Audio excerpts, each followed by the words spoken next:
Here we go.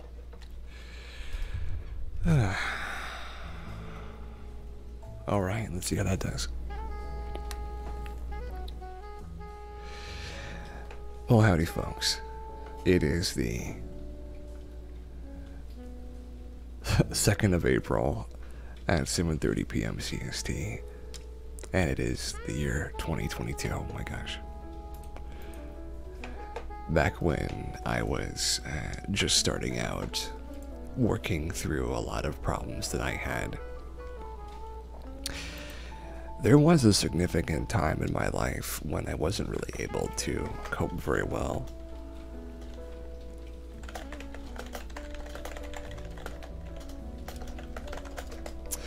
And a significant part of me had to deal with a lot of things regarding, I guess you could say, how to manage stress and how to manage problems that occur in life. Oh, actually, you know what? That shouldn't be placed there, should it? There we go. And welcome on it, Moss. Thank you for being the first, as always.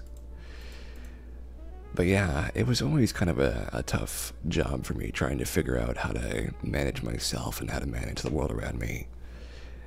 Considering I always had such a problem trying to figure it out. But you know, sometimes thank you for your emotes there. Sometimes you just have to try different things and find out what works, you know. And I had to do the same thing for a little bit. I had to really work at it for a while and try to figure out exactly what it is that would help me the most. But that's just the thing, you know, it's not easy to get all that going and to know what to do next. So you have to take your time, you know, take your time.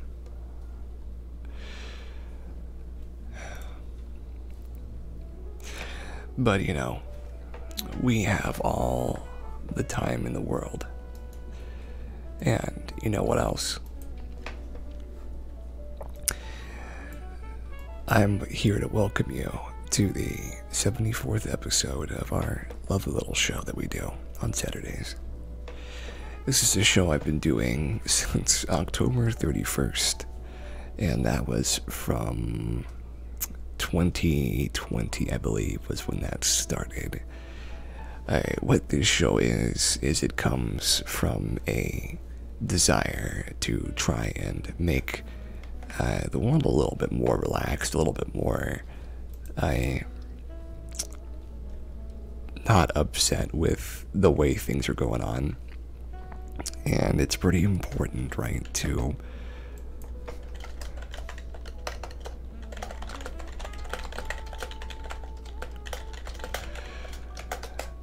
just chill out a little bit, you know, just to not have as much bad going on, because certainly there is enough bad in the world at times. And it can be up to people who show up here, people who show up in other places, really anybody, to try and enjoy themselves. You know, because we never really know what's going to be the next thing that brings us inspiration or passion.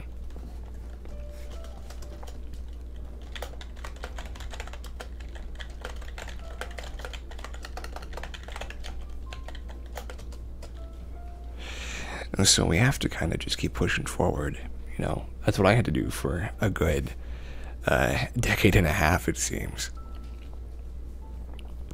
But that's just how it goes sometimes. And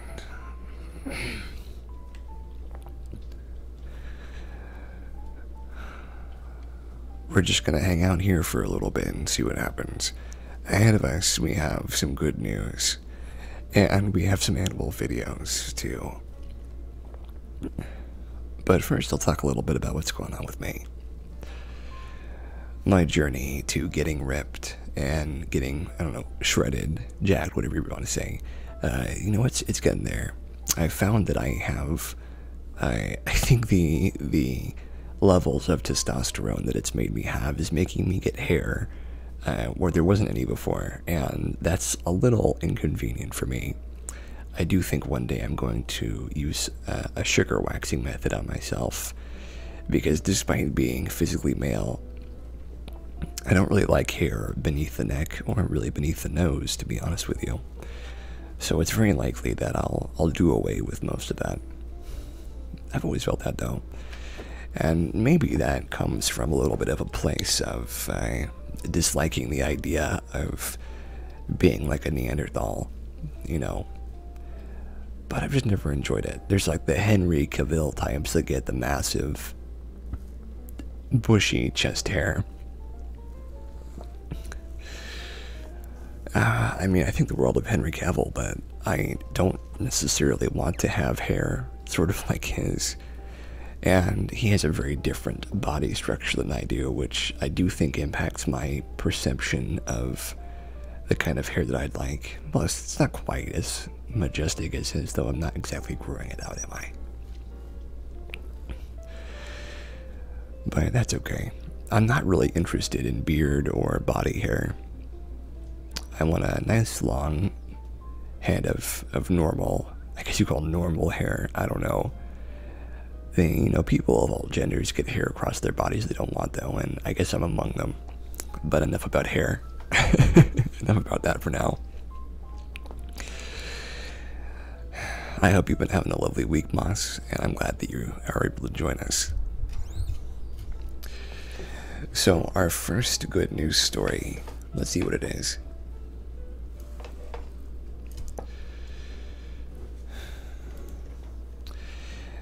Gordon Ramsay shocks school cafeteria manager who called in to talk show asking for a substitute chef for the day.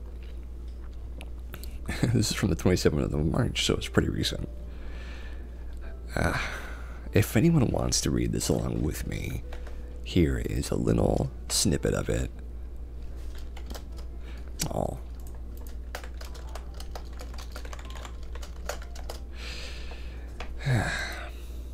The snippet will be in the stream chat in case anyone wants to read along with me from the Discord.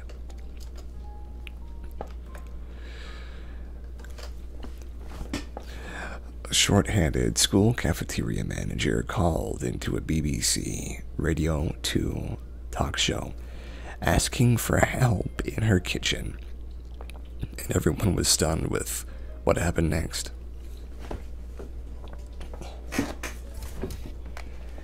Tina Clark had been listening to celebrity chef Gordon Ramsay talk about his latest TV show, Future Food Stars. Tina told the host, Vernon Kay, she was cooking on her own at Edward Peak Middle School. One of her cooks was out sick, and the alternate staff member was unavailable after testing positive for COVID-19, unfortunately.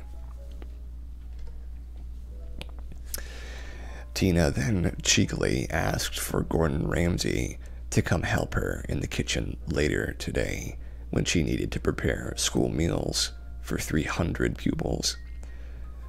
Tina told the radio show, I'm cooking here on my own. I work in a school kitchen, and my chef has gone off sick, and I have another one off. And I just wondered if Gordon would come help me today and give me a hand. Ramsay had to decline. Oh, that's too bad. But he sent one of his chefs, Rob Roy Cameron, directly to Bedfordshire to assist. Tina was nervous about what school officials would say, but the head teacher, Miss Linnington, welcomed Rob Roy into the kitchen, which sent a huge buzz around the school. He was put to work straight away, making cauliflower cheese for the Church of England school that teaches pupils in Year 5 to Year 8, according to BBC News. Tina told them his food tasted amazing, even though he was not allowed to use salt, to his shock.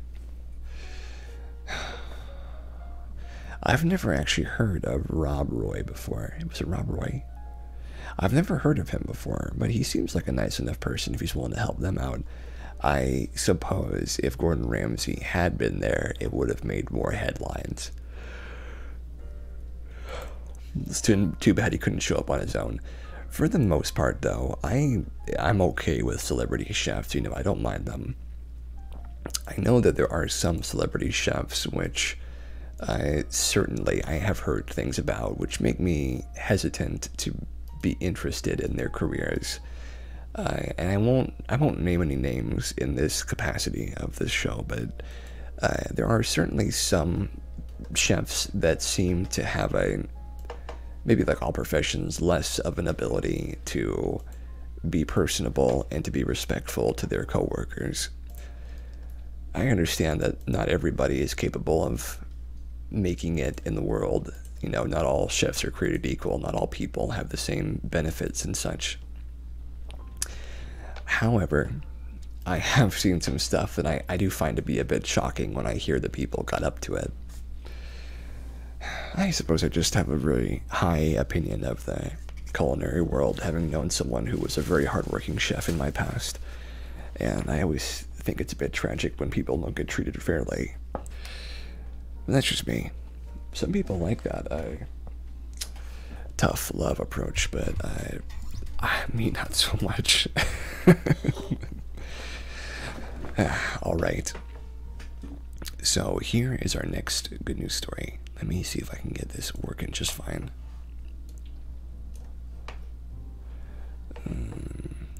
Window capture. There we go. It has to be ahead of the thingy. Right? Ahead of the thingy. There we go. Got it. So our next news story. New John Deere tractors plow day and night with no one in the cabin.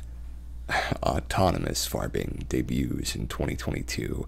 This is the future, folks. This is it right here. 100% efficiency across the board of plowing. John Deere, the world's largest farming implements producer, just unveiled a self-driving tractor plow America's acreage to plow America's acreage by day or night without a driver. Unveiled at the Consumer Technology Association convention of 2022 in Las Vegas. John Deere have said that the 8R autonomous tractor will enable farmers to place seeds, spread nutrients, and harvest their crops without having to touch the steering wheel. It's a technological revolution that's been creeping up on us all. With the introduction, first of line assist, auto parallel parking, and then of all the self-driving modes on various makers like Tesla. For a tractor, there are no intersections, pedestrians, tall buildings to block GPS signals, traffic, or balls rolling into the road. And so an autonomous vehicle has much less to contend with. It's true, I mean, there's not much going on. As large and segmented as America's hinterlands are, farmers often have to plow, cultivate, seed, spray, and harvest many thousands of acres on separate paddocks, miles away from each other. With an autonomous tractor, they can plow one field robotically and another the old-fashioned way, giving farmers more time to do more sensitive work. The driverless tractors are equipped with 6 pairs of cameras that work like human eyes and provide a 360-degree image, AP reports. When filtered through computer algorithms, the tractor is able to determine where it is in the field and will abruptly stop if there's anything unfamiliar in its path. Given changing climatic conditions, the opportunity to double or triple the labor inputs to capitalize on short periods of ideal temperature and moisture means at thousands of dollars more per acre for farmers. John Deere maintains that advanced technology has always been on the farm, and those thought of some of the most rustic of Americans are actually now capable of wielding some of the richest fruits of technological innovation, commanding a 12-ton tractor to perform a 20-hour plowing job with a touch on a smartphone while he or she spends time with their family is the epitome of that. The company haven't released any official price yet, but $500,000 is thought to be a ballpark estimate. And here it is, folks.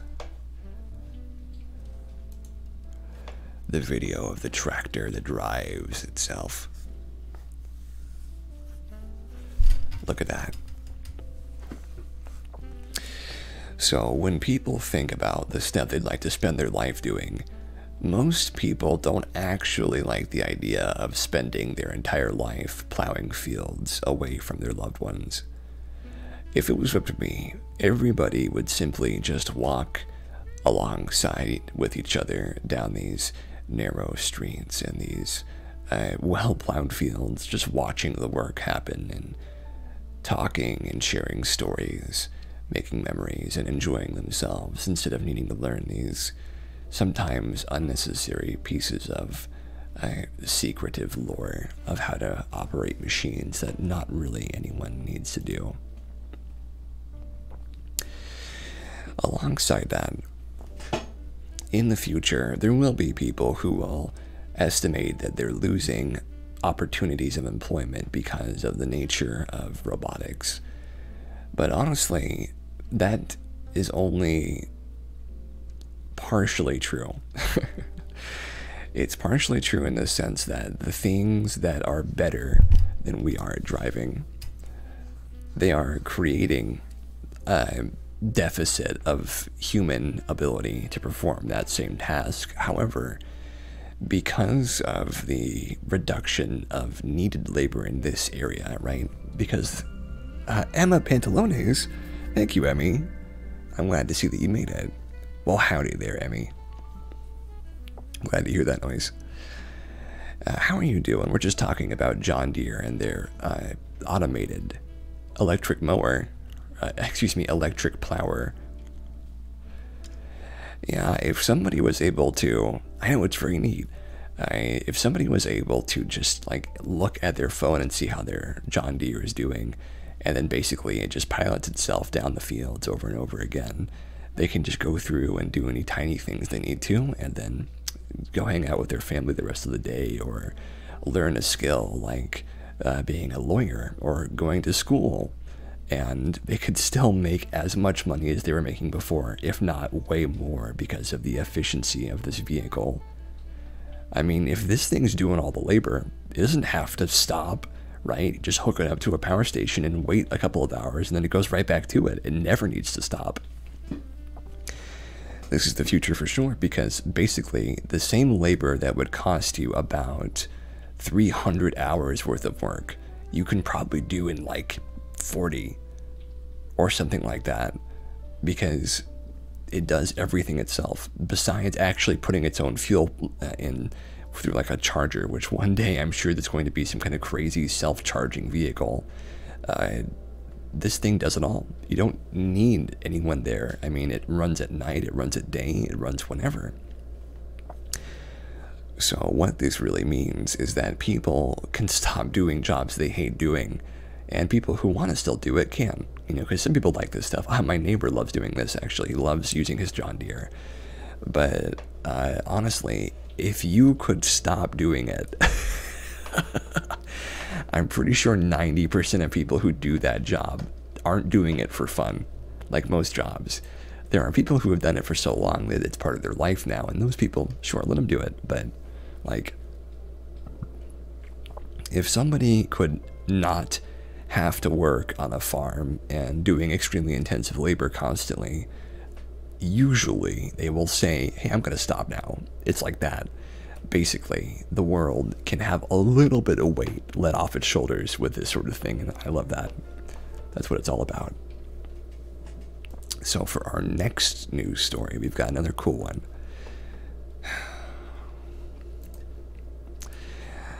Cat steals so many items from UK neighbors, she set up a klepto cat box so they can be reclaimed. Oh my gosh. So this cat is incapable of stopping its stealing and roaming behavior, so they have to let people know where they're keeping things. Gosh. Our cat Charlie likes taking things. Do any of these things belong to you? If they do, please help yourself. Oh, that's fantastic.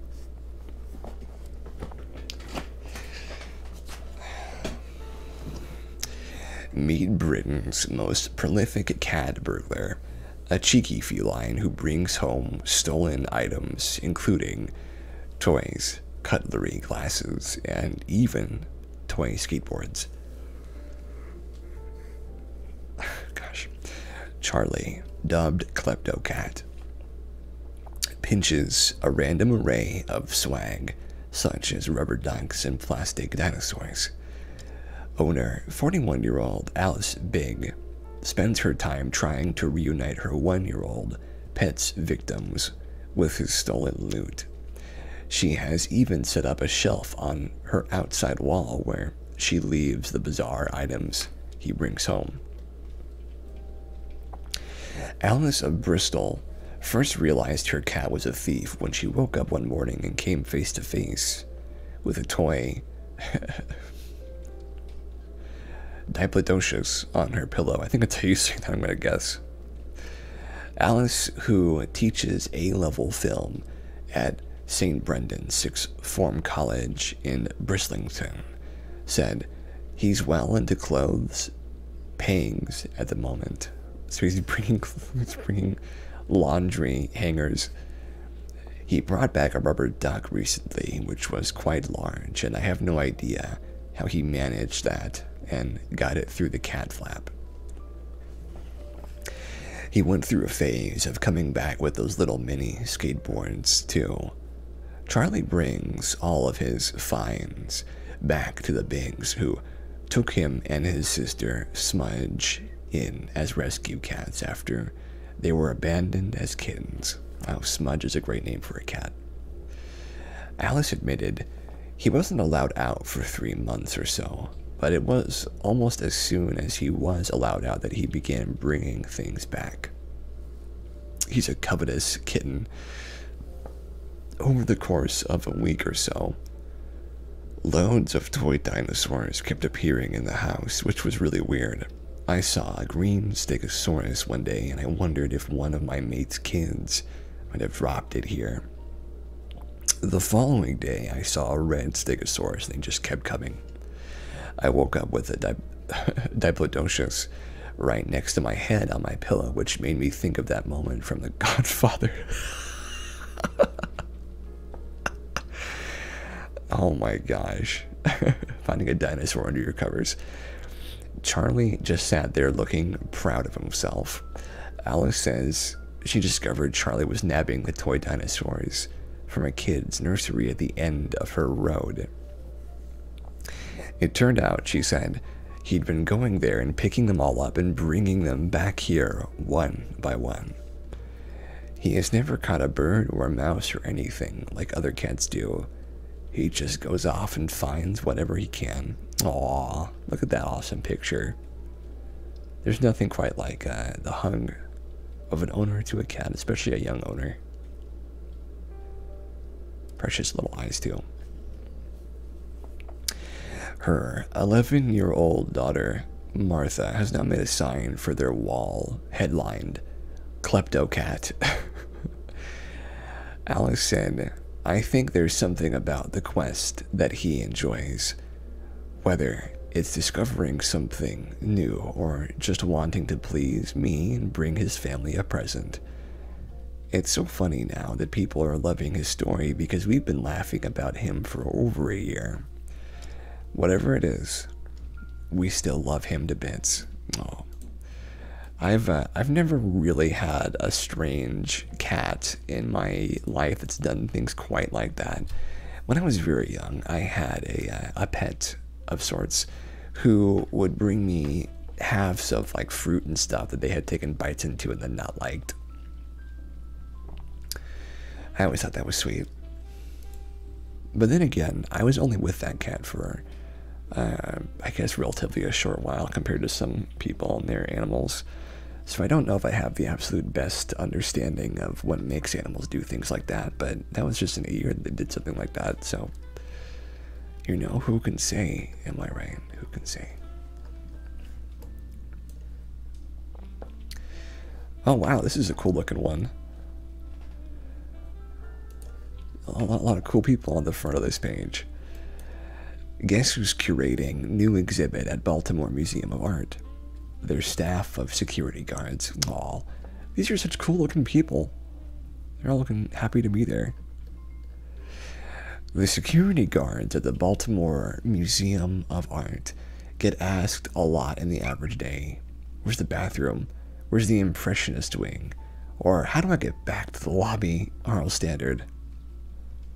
So when their bosses asked them which pieces of art were the most meaningful to you, it was a change of pace for the 47-strong security team, but one they took to like a gaggle of artistic geese to water.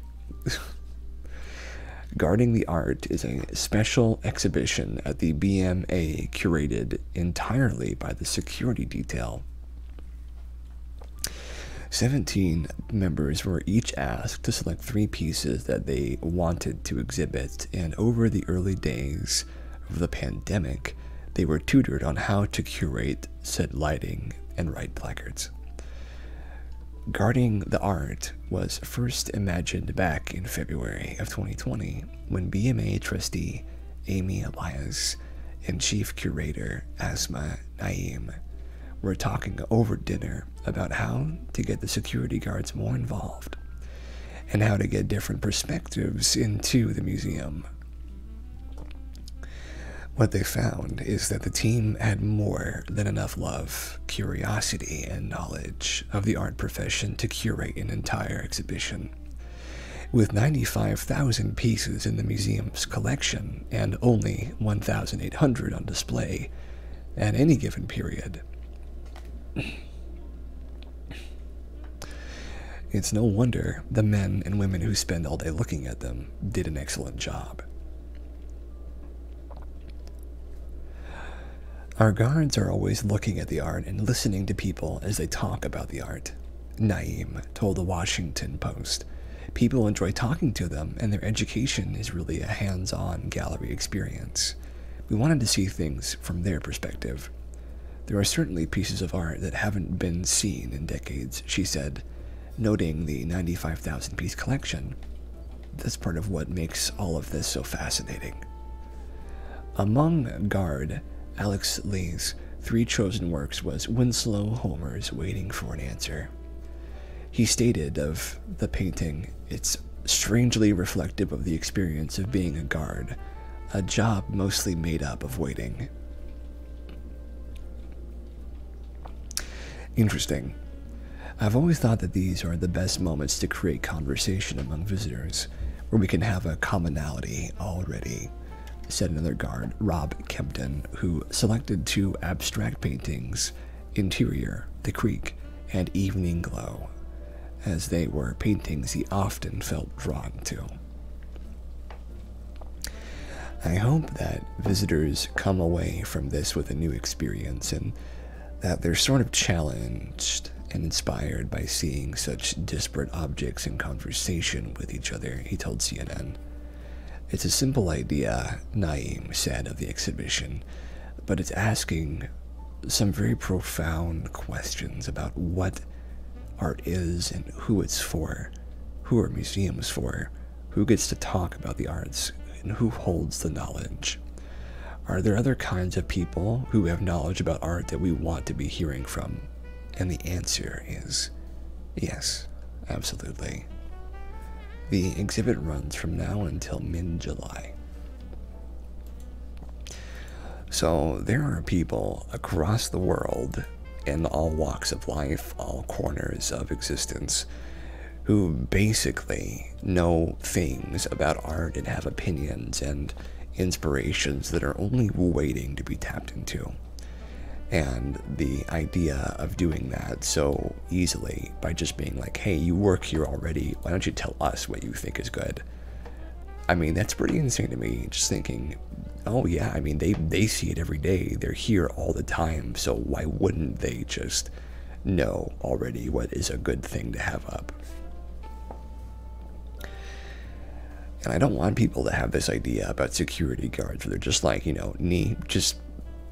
don't know anything. They're just sort of wandering around waiting for people to either make a mistake and then, scold them, or to see if something bad happens. People who are in like security as a field generally don't want anything to happen. They just want things to stay quiet because, quiet is good. Even if a crime occurs, a quiet crime that can be noticed when everything is finished and no one got hurt is still better than a crime that is like open and loud and something is happening. So for the most part, they just want things to be quiet and they just want to keep things safe for the people who are going there to enjoy the exhibit. That's really all it's there for. Protecting the paintings, sure, but mostly protecting the people that go there is the importance. Just like most places, I would say. And being able to walk up to a security guard who is guarding paintings that they chose to be there, that's something special. That's its own thing, and that's its own unique position to be paying some kind of new insight into. I do like that. That kind of out-of-the-box thinking is what we need. And here's our next good news story. Genetic lineage of 1,000-year-old oak trees seed an experimental super forest. This is from the 30th. Oaks with lives stretching back to the founding of modern England are being utilized to create super forests that support a new quality over quantity reforestation strategy. Okay, I'm liking this. The trees, the oldest of which is thought to be 1,046 years old, contain the genetic lineage of multiple shifts in Earth's climate and untold episodes of diseases, pests, fires, and more, and are thought to be able to pass that information on through their acorns. Oh wow.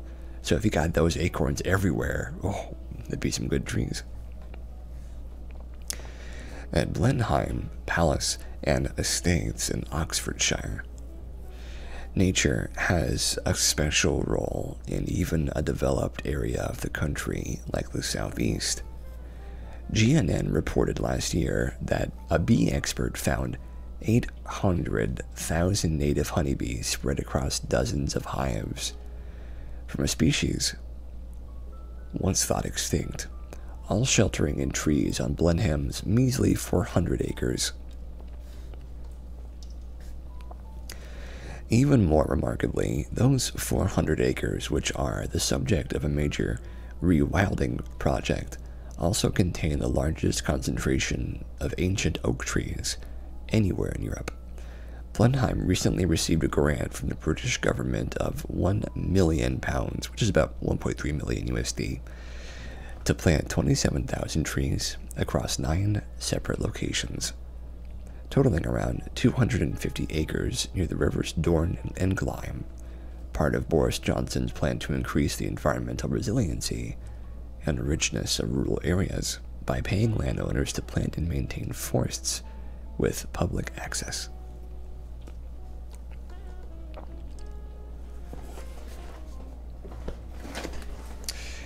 Blenheim Palace has a chief forester and a tree nursery for bringing up the descendants of its timeless residents. 2020 was a mast year for acorns, the term for a bumper crop in forestry science. The seedlings are currently turning into saplings, and the slow-growing hardwoods will form the anchors of a new method of reforestation, dubbed by the media as super forests. After it became clear in the early 2000s that there was a potential to mitigate humanity's impact on CO2 emissions by planting trees, enormous projects were launched all over the world. However, many of them were short-sighted and involved essentially corn or rice monocropping, only with trees instead. Now, a new concept of reforestation includes combining species of deciduous and coniferous trees, together with native ground cover and shrubs, to create a diverse mosaic of native vegetation that looks far more like the forests that covered England when the Blenheim oaks were yet young. The Blenheim project along the Dorne and Glyme will involve no fewer than 27 tree species. Conifers will soak up the carbon more rapidly, while a mixture of hard and soft broadleaf trees will host hundreds of species of insects, birds, and fungi. Parkland trees will line the borders of the forests and provide valuable timber to help the forests pay their own way.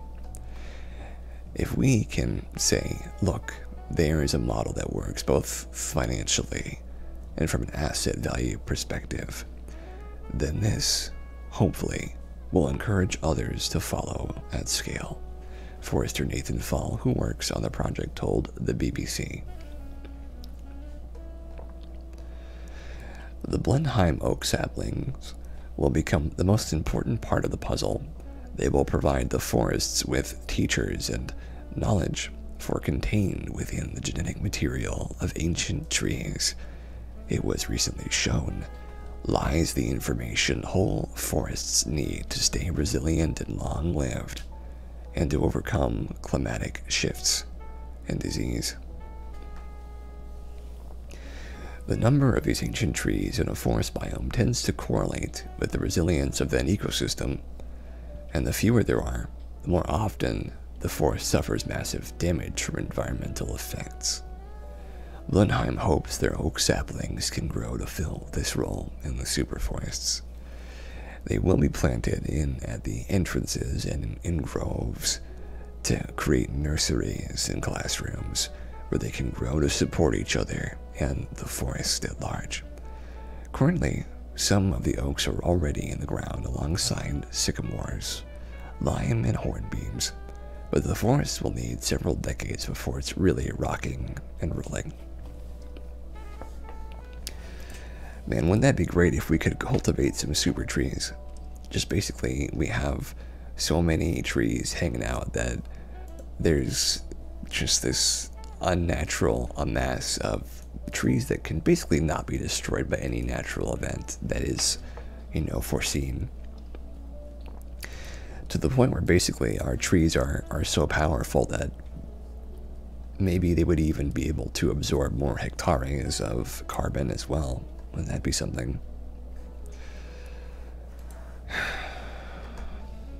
Wouldn't that be something?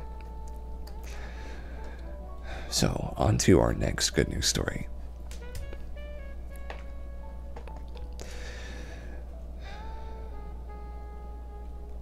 Methane-eating bacteria converts greenhouse gas to fuel and could clean up fracking sites. Yeah, I mean, fracking was kind of a bad idea, we figured out. Unfortunately, they were doing some fracking near where I live for a while, but then it caused an earthquake, and they were like, ooh, you know what? Maybe this whole fracking thing wasn't for us. Maybe we gotta bail on that idea.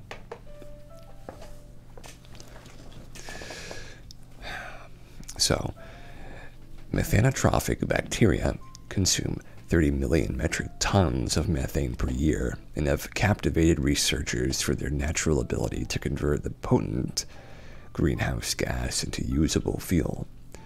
Yet we know very little about how the complex reaction occurs, limiting our ability to use the double benefit to our advantage. By studying the enzyme, the bacteria used to catalyze the reaction, a team at Northwestern University now has discovered key structures that may drive the process. Their findings ultimately could lead to the development of human-made biological catalysts that convert methane gas into methanol. Methane is a very strong bond, so it's pretty remarkable there's an enzyme that can do this, said Northwestern's Amy Rosenzweig, said senior author of the paper, if we don't understand exactly how the enzyme performs this difficult chemistry, we're not going to be able to engineer and optimize it for biotechnical applications. The enzyme called particulate methane monooxygenase, PMMO, is a particularly difficult protein to study because it's embedded in the cell membrane of the bacteria. Typically, when researchers study these methanotrophic bacteria, they use a harsh process in which the proteins are ripped out of the cell membranes using a detergent solution. While this procedure effectively isolates the enzyme, it also destroys all enzyme activity and limits how much information researchers can gather, like monitoring a heart without the heartbeat. In this study, the team used a new technique entirely. Christopher Kuhl, the first author and a PhD candidate in Rosenzweig's lab, wondered if by putting the enzyme back into a membrane that resembles its native environment, they could learn something new. Kuhl used lipids from the bacteria to form a membrane within a protective particle called a nanodisk, lovely, and then embedded the enzyme into that membrane. By recreating the enzyme's native environment within the nanodisk, we were able to restore activity to the enzyme, Kuhl said. Then, we were able to use structural techniques to determine at the atomic level how the lipid bilayer restored activity. In doing so, we discovered the full arrangement of the copper site in the enzyme where methane oxidation likely occurs. The researchers used cryo-electron microscopy, cryo-EM, a technique well suited to membrane proteins because the lipid membrane environment is undisturbed throughout the experiment. This allowed them to visualize the atomic structure of the active enzyme at high resolution for the first time. As a consequence of the recent revolution in cryo-EM, we were able to see the structure in atomic detail, Rosenzweig said. What we saw completely changed the way we were thinking about the active site of this enzyme. Rosenzweig said that the cryo-EM structures provide a new starting point to answer the questions that continue to pile on. How does methane travel to the enzyme active site, or methanol travel out of the enzyme? How does the copper in the active site do the chemical reaction? Next, the team plans to study the enzyme directly within the bacterial cell using a forefront imaging technique called cryo-electron tomography. If successful, the researchers will be able to see exactly how the enzyme is arranged in the cell membrane, determine how it operates in its truly native environment, and learn whether other proteins around the enzyme interact with it. These discoveries could provide a key missing link to engineers.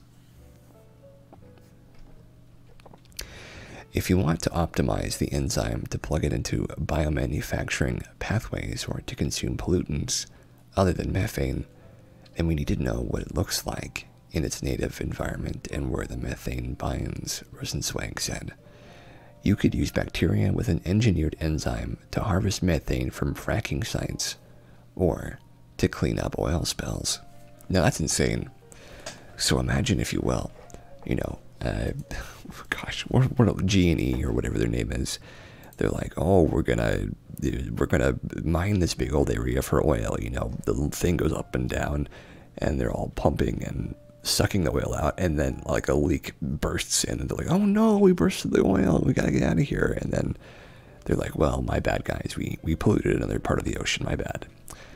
instead of us just saying, well, my bad, and then cleaning up the problem caused by that for the next 10, 15 years, they just dump these like bioengineered globs of blue, like Dippin' Dots almost into the ground or into the ocean, and then like they just spread out and start like a mass of piranhas just going over all the oil and just sucking it up, and before you know it, it's just a bunch of like kind of off black colored substance that just gets reabsorbed into the environment. Can you imagine? What if it even like went up the sides of animals and cleaned them too? Now that's crazy. Now that's a crazy idea. The stuff the technology can do for us, it can sometimes seem absolutely insane imagining that that's possible, but technology has this way of doing things that seem right now as if there's no possible way they could be like that. Now, if you'll excuse me for a minute, folks, I need to get some tea. So if you'd like to go grab something to eat or drink or use the restroom real quick, now's a good time. Be back in 5 minutes, okay?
There we go.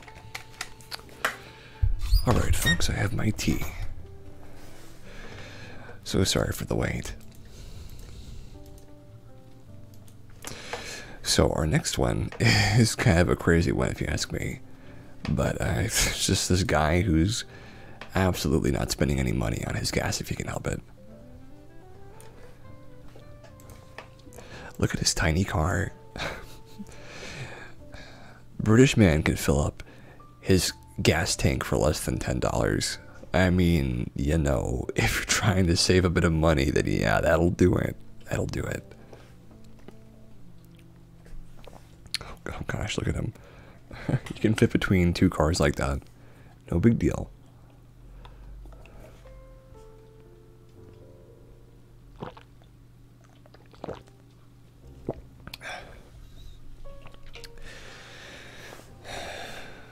Meet the man with Britain's lowest fuel bill as he drives the world's smallest car, which costs just £7, about $9, to fill up. Alex Orkin is seen buzzing around his village and doing his daily chores in his quirky blue Peel P50. The 5'11", 180-meter car enthusiast drives around in the tiny motor, posting letters and filling up with fuel. I wonder how fast that thing can go. The car is just 134 centimeters, 53 inches long, 98 centimeters, which is 39 inches wide, and 100 centimeters, 39 inches high, and has a 5-liter, 1.3-gallon gas tank. Man, eccentric Alex, who's 31 years old, is an avid motoring collector who loves driving around in the tiny three-wheeler. Wait, it only has 3 wheels? Oh my gosh, I guess you're right. It's a back with a 1 wheel. Gosh. He says he became obsessed with the cars since watching Jeremy Clarkson drive one on Top Gear. Inspiration right there. Last year, he drove the length of the UK in the car, which has a top speed of just 23 miles per hour. Oh my gosh. Latest pictures show him running errands in the tiny motor. Can you imagine going across the UK in that thing? Wow. You would get such bad cramps, wouldn't you?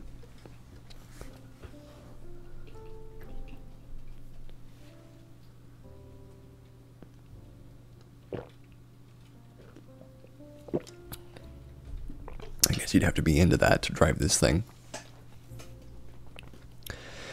Alex said, I've always had an interest in old, vintage, and unusual cars since I was a kid. No one in my family was into it. It was a bit of a random obsession I used to be a chauffeur for vintage cars, and I've had a 1914 Model T and a 1968 Morris Minor too. I got fixated on this idea of having a P50 just because it was so tiny, but when I saw an original was 1,000 pounds, which is around $131,000 USD, it kind of killed it off. But about 4 years ago, I bought one of the newer ones from the aisle. Huh? Yeah, I'm talking. It shows it's inputting. If you can't hear me, you might have me muted. You hear right now. I don't know what to tell you. I didn't change anything.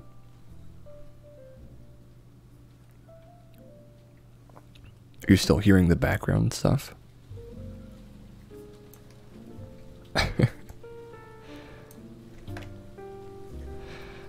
Let me know if you could still hear me. But about 4 years ago, I bought one of the newer ones from the Isle of Man, so I'm only the second owner. The car always gets attention. It is quite staggering, because to me, it's just a tiny car. It's much smaller than you think it is. Everyone says that when they see the car in person. I can fit a shopping bag down the left of the car by the handbrake, but nothing else. Can you imagine this guy trying to like shove groceries in here? Look at him. Oh my gosh. I don't even know what to say about that.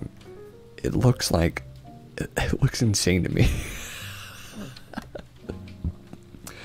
Doesn't it just look insane looking at this thing doing? Oh, okay. Yeah, I was taking a little break is all what was going on. Emmy, if you're still here, what do you make of this? I mean, what does that look like to you? It looks like somebody pulled an image of a guy driving a car and stuck it on some toy vehicle, because it looks like there's no way that guy could possibly be driving that car. Like, it looks fake to me from this perspective. I don't even know what to say, honestly. It is a very strange sight. If I saw someone driving that, I'd be like, am I like awake right now, or I wouldn't know what to think. I'd be flabbergasted. I suppose I'm slightly flabbergasted right now without the gasting. Definitely flabbered though. You have coins from the Isle of Man. That's right, you've said that. His car, a P50, was first made on the Isle of Man in the 1960s, and in 2010, the model was named the smallest production car ever built in the book of Guinness World Records. The vehicle was built in 2017, but is based on the original design from the first production models in the 1960s. The Mini motor allows Alex comfortable journeys to and from his home in Wivelsfield in Sussex. Alex started his 1,488 mile, which is 2,395 kilometer, journey from John O'Groats in November 13th and arrived in Land's End on December 4th. Gosh, he took the entire thing in that car. He was just in time for his 3-week goal and raised over 11,000 pounds, which is around 14,464 USD, for children in need.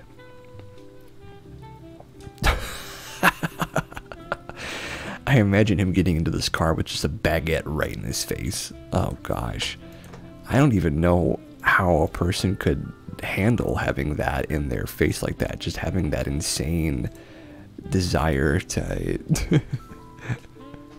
that insane desire to be in that car. I find it very charming, but also like it's gotta be insane trying to actually make that work. It's like playing Tetris with your own body. Alex said, I've owned a lot of cars and none of them get as much attention as this one. Normally if I pull up in a Morris Minor, it is car people and enthusiasts that want to come and talk with me, but my PLP 50 attracts absolutely everyone. Especially and including people who aren't interested in cars. I mean, it attracts me just looking at it. I'm like, what the heck is going on? I'm like, why would you do that? But I mean, if the man likes it, then he likes it. What can I say? You know, what can be said? They think it's so hilarious, and children love it. The under 10-year-olds especially go mad for it. You can visit Alex's YouTube channel forward to the past here. Oh, that's lovely. To see more on his tiny car obsession. You know what? Let's do it.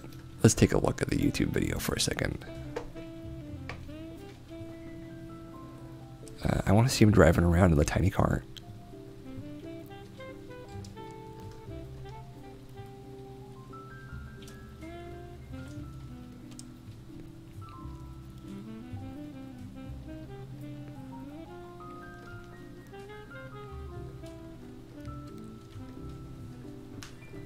Are there videos of him actually driving it that I can watch?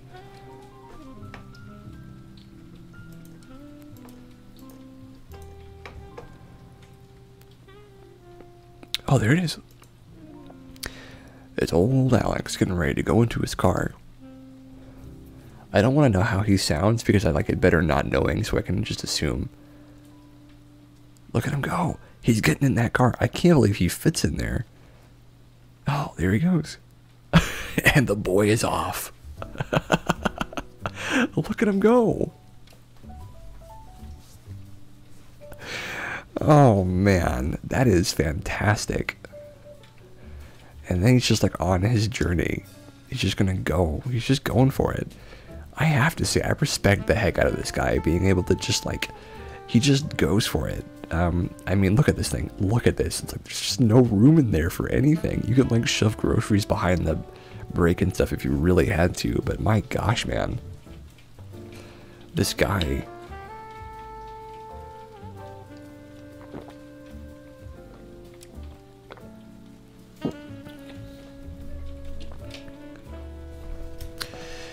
Britain's biggest journey in the world's smallest car. Oh, that's very sweet.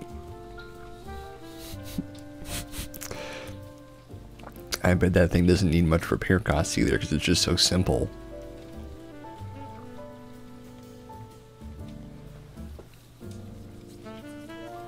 And I mean, because it's lugging such a small amount around, it doesn't need much else either. I mean, you probably don't have to even refuel it that often. Can you imagine if everyone drove in cars that were this size? Oh my gosh, the world would be a different place for sure.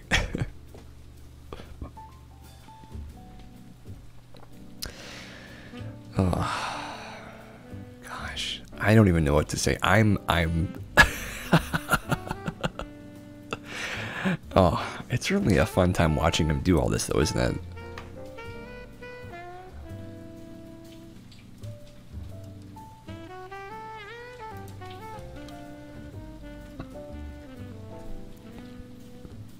I'd like a POV of him driving his car though, honestly.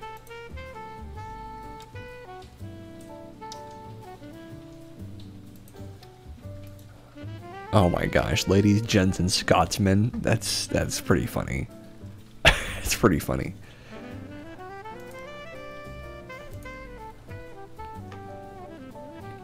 And there he goes.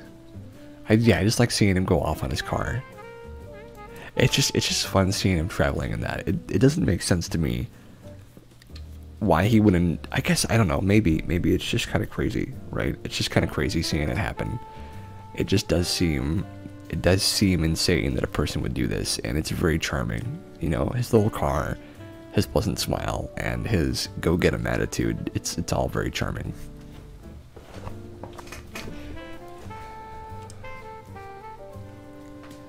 Ah, there's the POV I was looking for. I guess if you were going to learn how to drive a car, learning to drive the world's smallest car first certainly isn't the worst thing that you could learn, I suppose. Of all the cars you could learn to drive, right?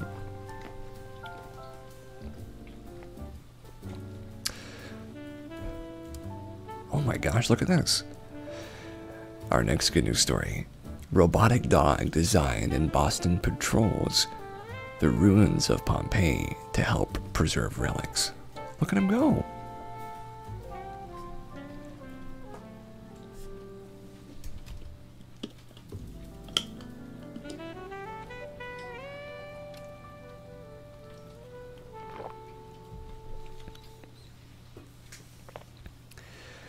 The archaeological site of Pompeii is employing a pair of robots to help monitor the state of preservation of ancient structures and to gather information underground where it's too dangerous or precarious for humans to go. A robotic pooch built by Boston Dynamics to help archaeologists in many ways, Spot will spend most of the days wandering around Pompeii, identifying structural and safety issues. Pompeii is a delicate site, and in 2013, UNESCO almost placed it under the list of World Heritage Sites in danger. Not only are the ruins in need of constant monitoring for various forms of degradation, but over the years it's also been lousy with grave robbers or tombaroli, who skip the line to visit the site and opt for digging long tunnels underneath Pompeii, oh gosh, to unearth artifacts to sell at the global antiquities market. He's tunneling under Pompeii for the old ruins. It's horrible.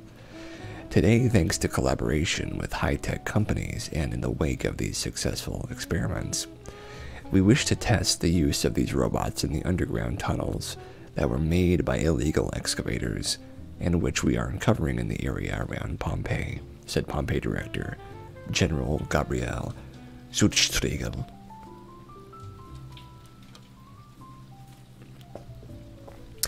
Often, the safety conditions within the tunnels dug by grave robbers are extremely precarious, as a consequence of which the use of a robot could signify a breakthrough that would allow us to proceed with greater speed and in total safety. Spot's eyes in the sky are provided by Leisha BLK-2Fly, a laser scanning drone that hovers around producing 3D detailed images of an entire 163-acre site, allowing restoration experts an unparalleled view of all buildings and strata. These images can be used to find new tunnels, potential new excavation sites, and areas of danger where existing structures or ground layers may be at risk. Let's watch the robots do it. Oh, look at them go. Oh, I love that. That's the future. Go, Boston Dynamics. You got this. Gotta look around. Gotta use your robot eye, trying to find things. I don't know why, but I feel so much safer with this thing around.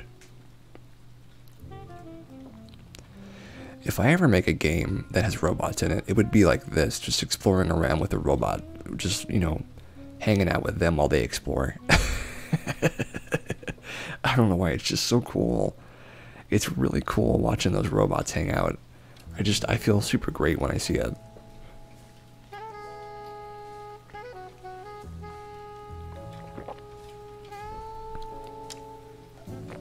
I just feel like they know what's up. You know, someday soon, these kinds of robots will just be hanging out everywhere. They'll just be wandering around, you know, just doing their own thing.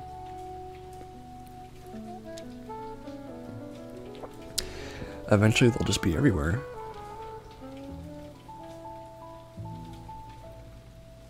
They'll just be, you know, having a good time.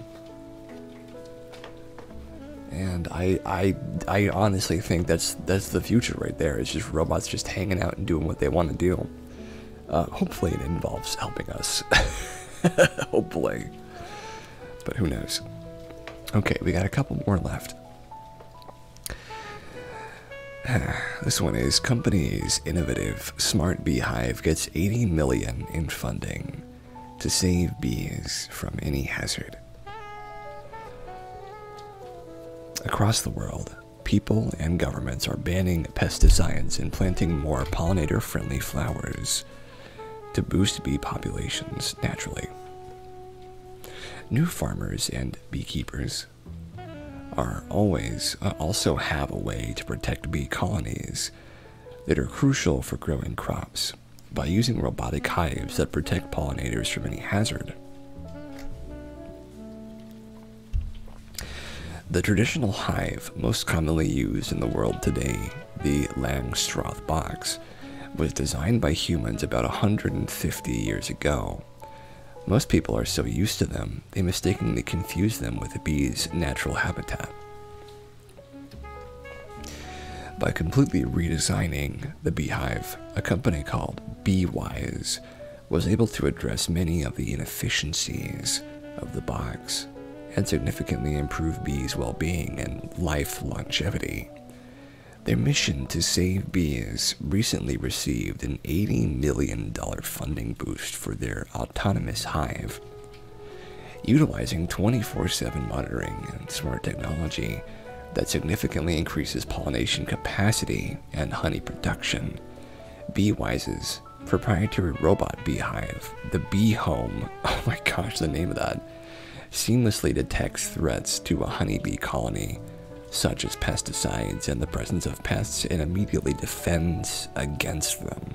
Holy moly. Are you saying it has an active defense system?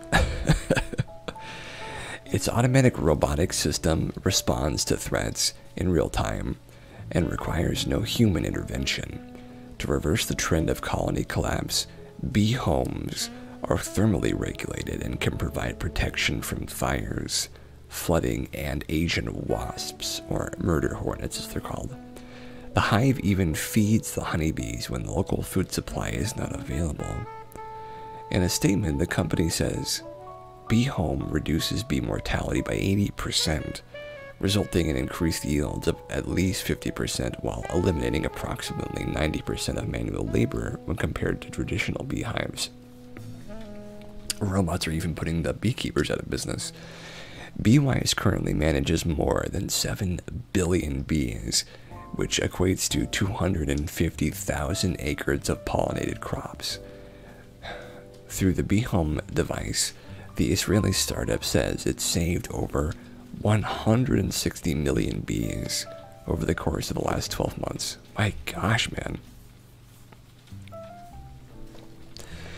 We are deploying precision robots in tandem with the world's most innovative technologies, including AI and computer vision, in order to save the bees, stated Sahar Safra, CEO of Beewise. He says that with thousands of orders placed in the US in just the last few months, their new funding will allow Beewise to meet the market demand through increased manufacturing.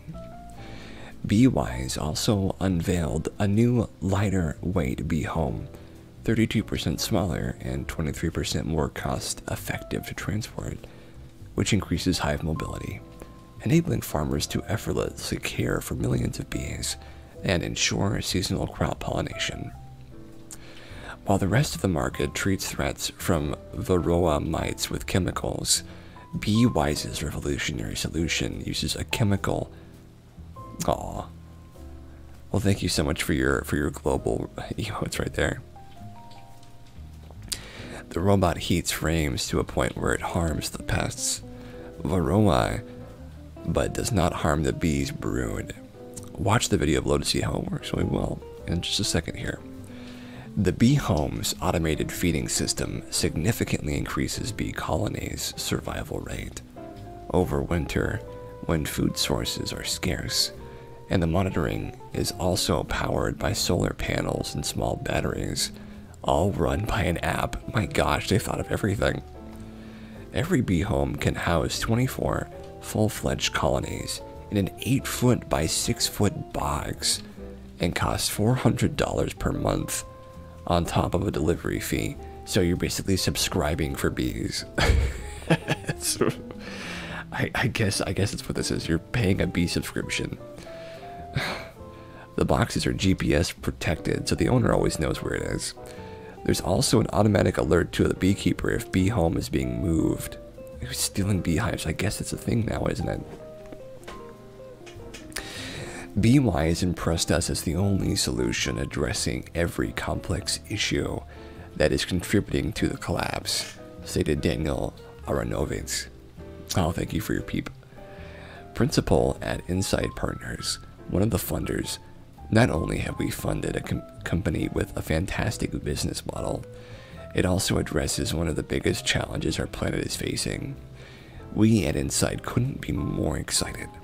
The company is currently serving the North American market, but hopes to provide eventually the same protection for commercial beekeepers worldwide. Robotic beehives, I love that. Oh. One day I am going to play Minecraft on this channel and it will be full of bees. I can promise you folks, it will be full of bees. There will be too many bees for everyone to handle. I'm looking forward to it.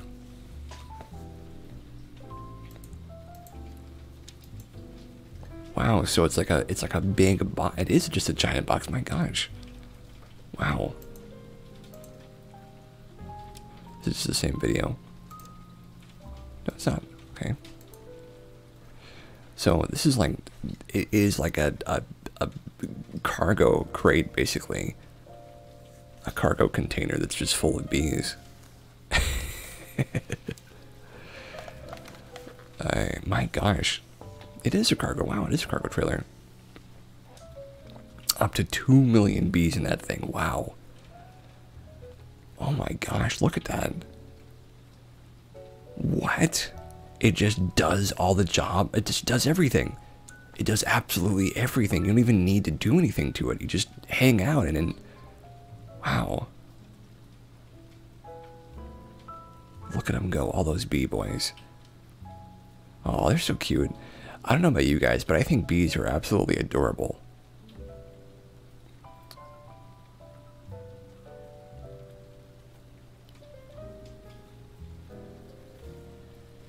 So we won't have to do any of that anymore.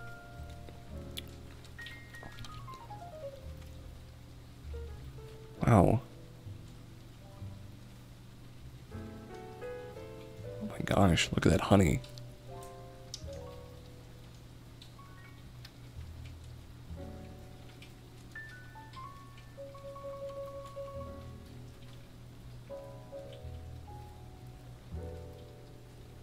It's really, really cool. Honestly, that's the best thing I've ever seen when it comes to beekeeping. Like, that is insane to me that they've managed to make something so ridiculous. Like, it is unbelievable to me that someone could make something like that that would be so helpful for bees. I can't imagine it. But they could, apparently. They could. They made it. They not only imagined it, they made it real. So here's our last news story for the day. And it may even be close to the end of our stream once we finish it. I'll decide here in a minute. Where's my little button? There.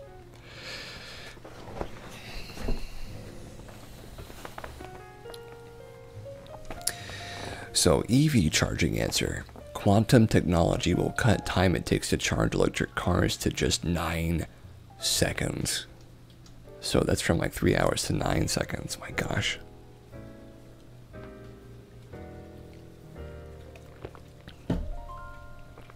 years ago when you were young, your dad had a few beehives and we got honey all the time. Honey is really good. It's also extremely good for you. It's incredibly good for your body. I'm jealous of that idea. Scientists in South Korea have proven that a new technology will cut the time it takes to charge electric cars to just 9 seconds, allowing EV owners to fill up as fast as their gasoline counterparts. And even those plugged in at home will have the time slashed from 10 hours to 3 minutes. My gosh. The new device uses the laws of quantum physics to power all of the battery cells at once, instead of just one at a time, so recharging takes no longer than filling up at the pump.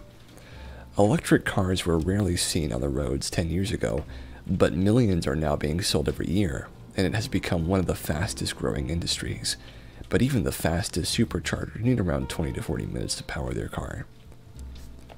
Scientists at the Institute for Basic Science, the IBS, or the Irritable Bowel Syndrome, in South Korea, have come up with a solution. Co-author Dr. Dario Rosa said the consequences could be far-reaching. Quantum charging could go well beyond electric cars and consumer electronics. For example, it may find key uses in future fusion power plants, which require large amounts of energy to be charged and discharged in an instant.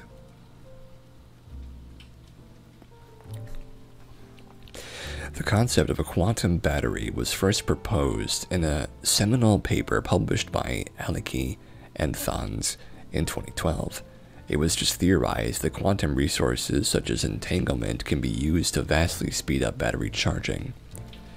The researchers used quantum mechanics to model their super fast charging station with calculations of the charging speed.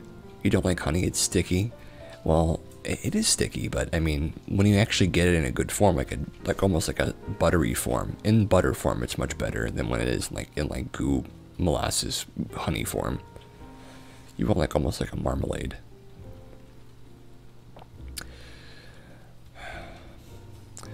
The researchers used quantum mechanics to model their super fast charging station with calculations of the charging speed, showing that a typical electric vehicle with a battery containing around 200 cells would charge 200 times faster. Current collective charging is not possible in classical batteries, where the cells are charged in parallel independently of one another. This is particularly exciting as modern large capacity batteries can contain numerous cells. Oh, you fell asleep. That's alright, Wolf. The group went further to provide an explicit way of designing such batteries. This means charging times could be cut from 10 hours to 3 minutes at home and from around 30 minutes to just a few seconds at stations. Co-author Dr. Dominique Safranek said, of course, I don't know if I got that name right at all. Of course, quantum technologies are still in their infancy, and there is a long way to go before these methods can be implemented in practice. Research findings such as these, however, create a promising direction and can incentivize the funding agencies and businesses to further invest in these technologies.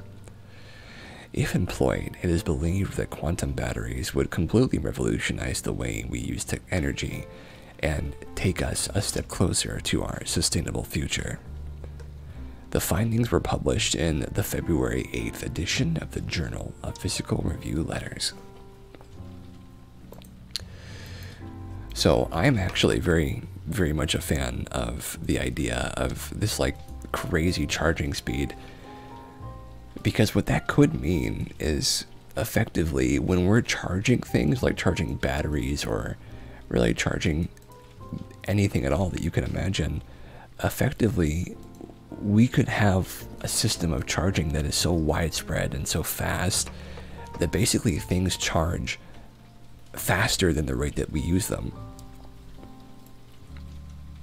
which would be pretty unbelievable to me. But it's not unbelievable in the term of future sciences.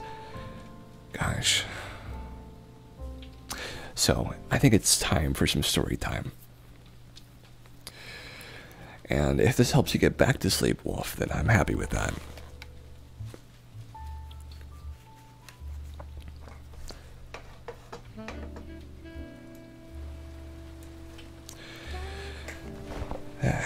So it's time for my favorite segment, which is story time with Cass, or Cass story time. I don't think we've actually said exactly which one it is yet. Let's see, a good story.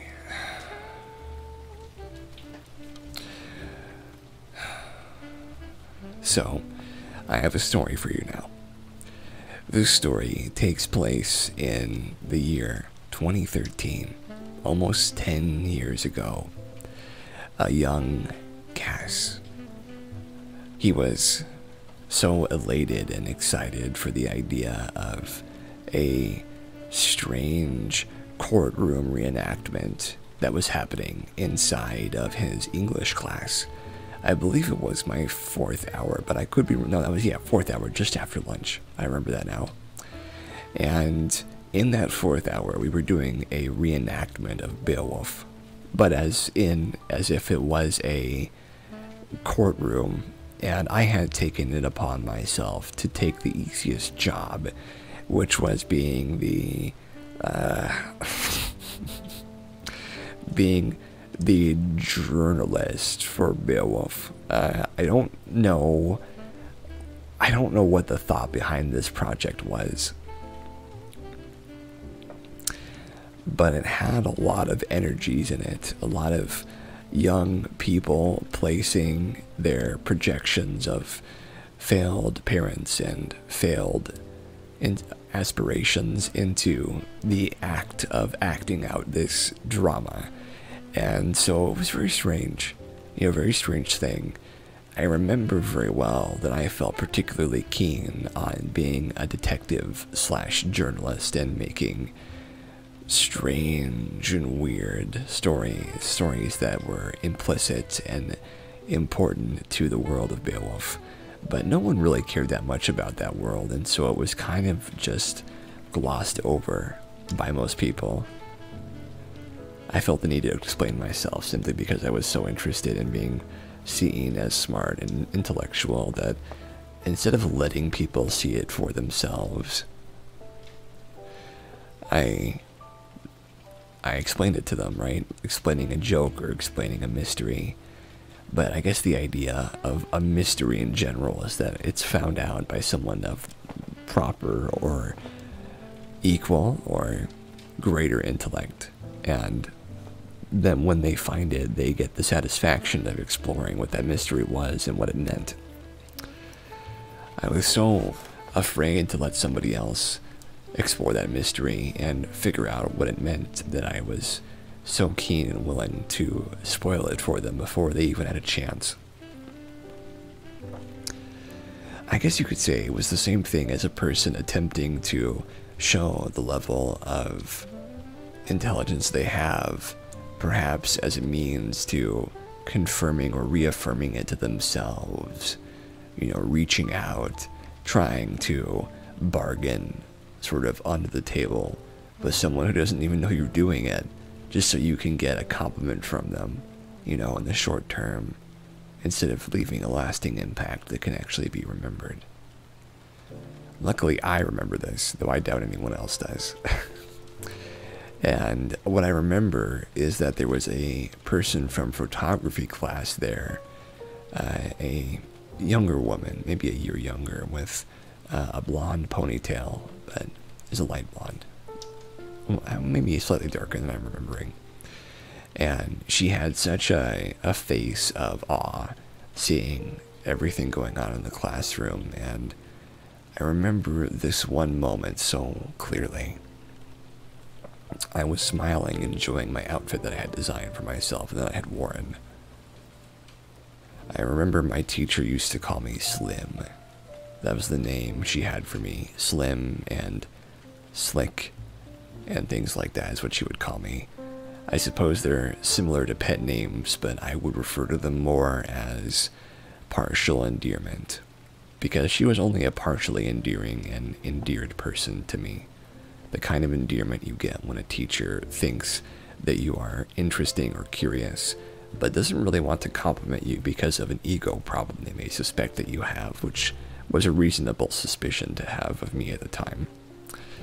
And during that, I was watching this strange unraveling of character traits that my classmates had that were not really understandable between what was them being in character and what was them projecting a true self or a truth from their life onto their character. It's a strange thing, drama, especially when you have bad actors.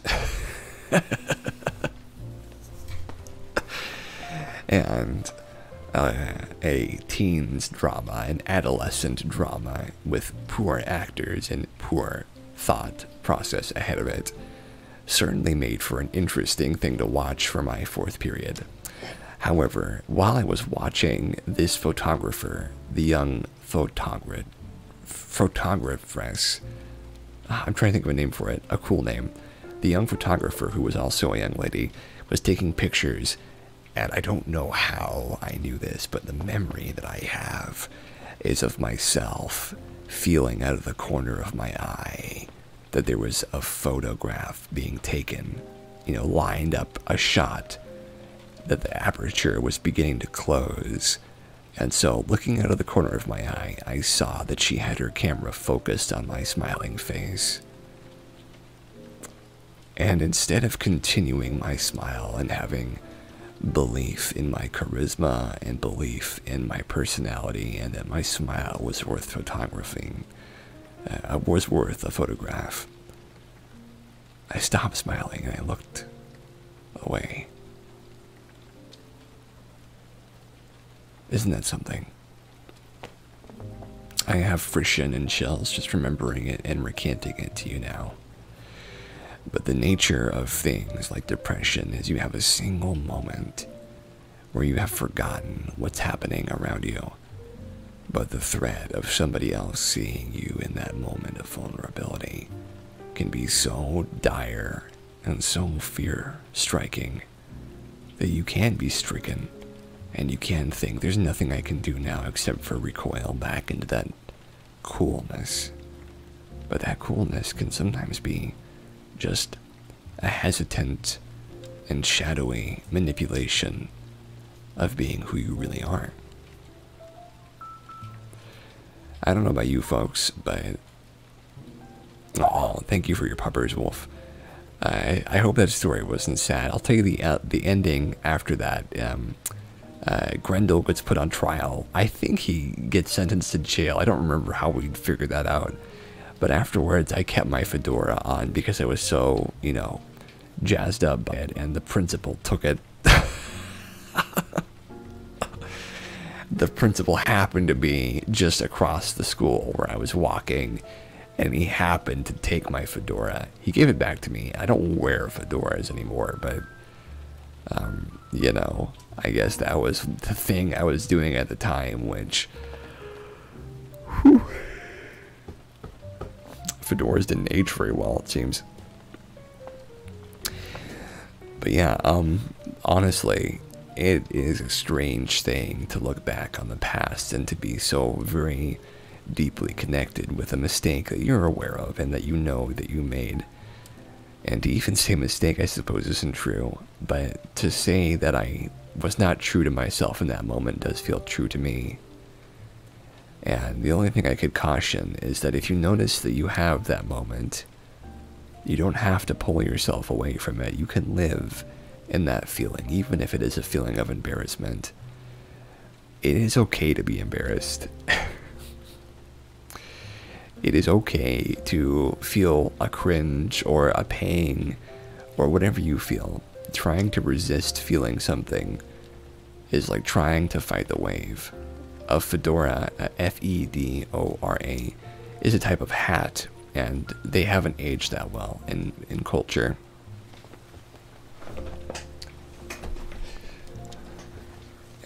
That's the one lesson I would teach from that moment is, if you are embarrassed, then be embarrassed.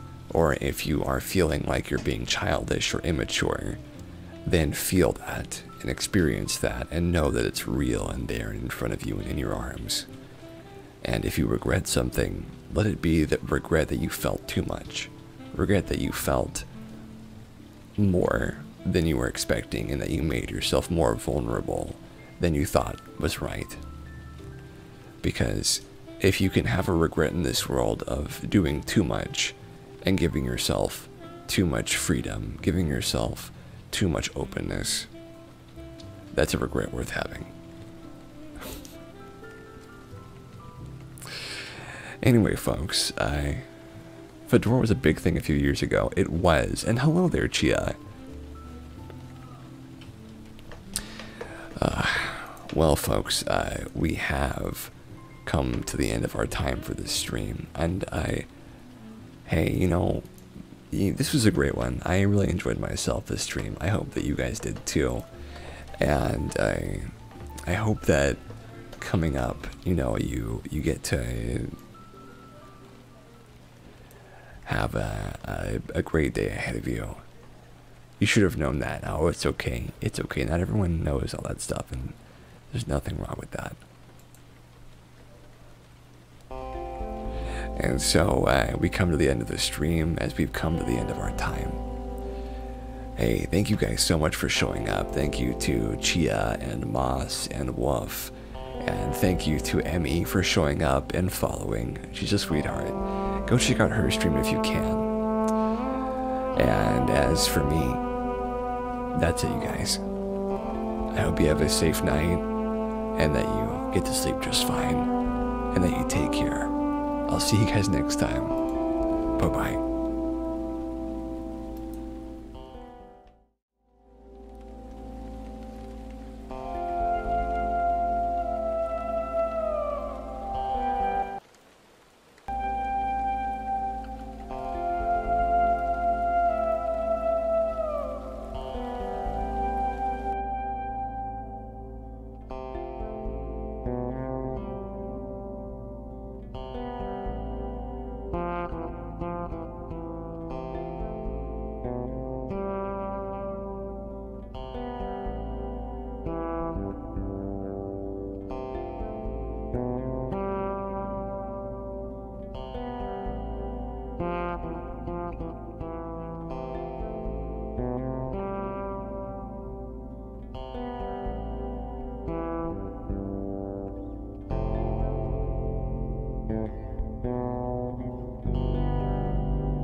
Mm-hmm.